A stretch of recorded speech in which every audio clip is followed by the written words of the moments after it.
Hello and welcome to the Wednesday, May 21st, 2025 edition of the SANS and its Storm Center's Stormcast. My name is Johannes Ulrich, and this episode brought to you by the Graduate Certificate Program in Cyber Defense Operations is recorded again in Jacksonville, Florida.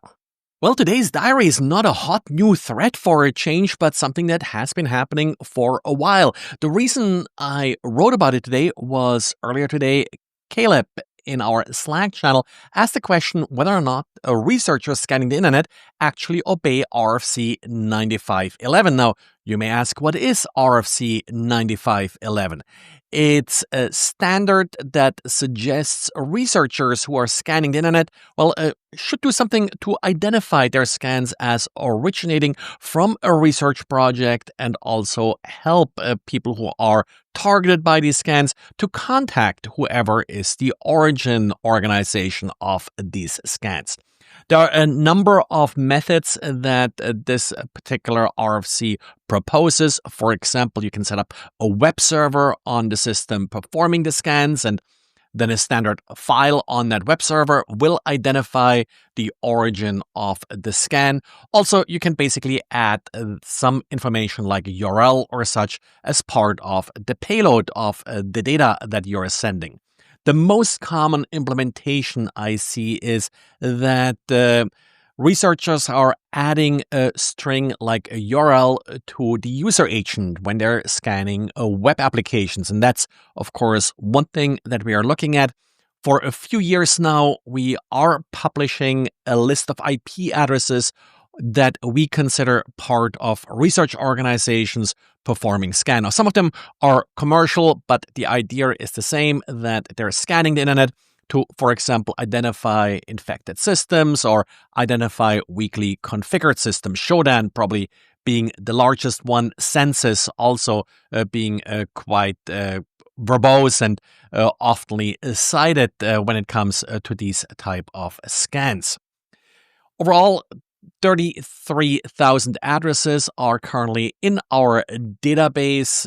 As I wrote the diary, we had 36 groups. While I wrote the diary, I looked at a couple of other logs, and actually now we're up to 39 groups that we are tracking for these scans. How do we know that these are not just attackers claiming to be researchers? And the short answer is we don't know. The behavior is sort of consistent with what researchers expect to do. They may hit like a URL like a .git or something like this, looking for exposed .git directories, but they don't necessarily then send an actual exploit, and they try not to harm the systems that they're scanning. But then again, that's why it's important that they identify themselves, and certainly not all of them are doing so. And there are certainly some that I would say a little bit in the shady, odd kind of range, where it's not really clear how benevolent their research actually is. On the same note, if you are planning to do a scan like this, first take a look at some of the data sets that are already out there. For example, Census is publishing quite good data sets. There's a ton of scanning already happening for these kind of research purposes. Actually, in some cases, I think we have seen about 30% of the scans that hit individual systems being just attributed to these researchers. And maybe I'll publish an update about what the exact number is later in the week if I get around to collect some of that data. And then we got a great blog by Infoblox, the DNS people. So, of course, it is about DNS that tells you why you need to keep your DNS house in order. In particular, again, the problem with Dangling CNAME records. CNAME records are essentially aliases, so you can redirect queries for one of your host names to another host name that, of course, can be at any other domain. This is often used to point users to cloud resources. So you set up a particular AWS website or a bucket, and now you would like to use your domain name to point users to that particular resource. The option you have is just point a CNAME at it. The problem is that users often don't remove those CNAMEs when they are no longer used. What happens now is that the particular hostname it points to, in the case of Hazy Hawk, the operation that info-blocks here observed, it's usually a cloud resource. So the attacker will now take over that cloud resource. Your hostname still points to that cloud resource. And with that, the attacker now gained a foothold inside your domain, essentially inserting content into your website.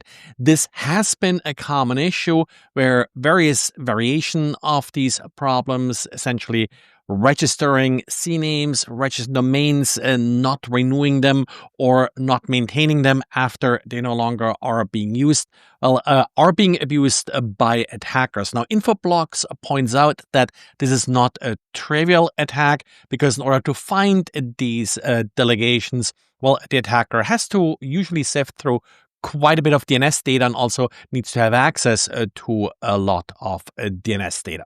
Well, in the last few years, we had many applications that do offer end-to-end encryption for browser-based applications. The goal is always the same. We keep the files encrypted on the server, and then they are being decrypted in the browser once they are received by the user. And whatever passphrase such being used is usually encrypted itself using the user's password. Well, there is, however, a problem here that the integrity of the systems depends on the integrity of any JavaScript crypto libraries being used here. One that's particularly popular is OpenPGP. Well, this library is vulnerable in that it did not correctly verify message signatures, which then can be spoofed, which in a limited way at least does endanger the integrity of these encrypted messages being viewed using this library. Interesting vulnerability, and if you're working on a system like this, please make sure that you are updating this library. Well, that's it for today. So thanks for listening. And of course, a couple of you noticed that at the beginning, I always reference likely some SANS.edu programs. It's really just, well, they're paying the bills anyway for this podcast since I'm working for them. So may as well give them some credit. If you happen to talk to anybody about joining one of these programs, well, let them know that you like this podcasts. And with that, thanks and talk to you again tomorrow. Bye.